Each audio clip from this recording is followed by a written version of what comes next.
Now, there are plenty of tech geniuses in Australia, but if you've got plans to create the next Facebook, like Zuckerberg, it seems a certain valley overseas is the place to be.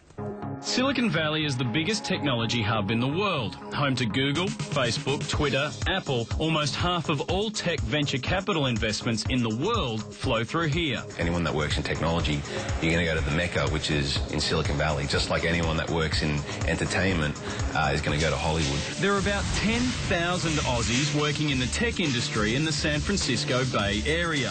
While programmers, graphic designers and software engineers are drawn to the valley, a new wave of tech entrepreneurs are heading across the Pacific to launch their web startups. A startup is when, say, a handful of individuals, generally 4 or 5 people, get a really good business idea and go as far as they can on as little money as possible to get that idea to market. The first Aussie startup in Silicon Valley launched in the 90s. Today, there are about 65. Are Australian tech entrepreneurs taking over Silicon Valley? In some ways they are.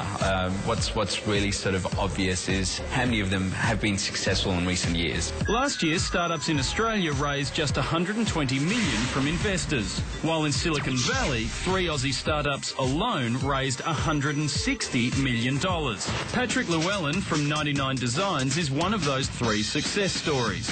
A US investor ploughed $35 million into the company, a website that connects designers with small business. If you want to stay in Australia and you want to continue to operate business, I think it can sometimes hinder you. I think it's difficult, however way you cut it, to get investment whilst you're purely an Australian business. Business has quadrupled for 99designs since it moved its base to Silicon Valley.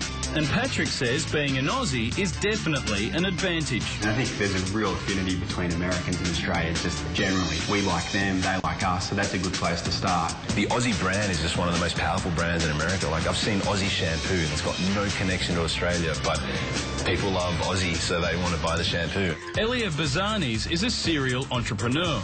His most recent business venture is Startup House, part hostel, part one-stop shop for other young hopefuls. So my business is a boot camp for entrepreneurs, as well as providing facilities to support entrepreneurs like accommodation and training. But technology expert Mark Pesci says with all these Aussies heading overseas, Australia is losing out. There's no question that we're seeing a brain drain. The question is whether we can reverse that brain drain. While much of the national focus at the moment is on the mining industry, Mark says it's time Australia started investing in its future.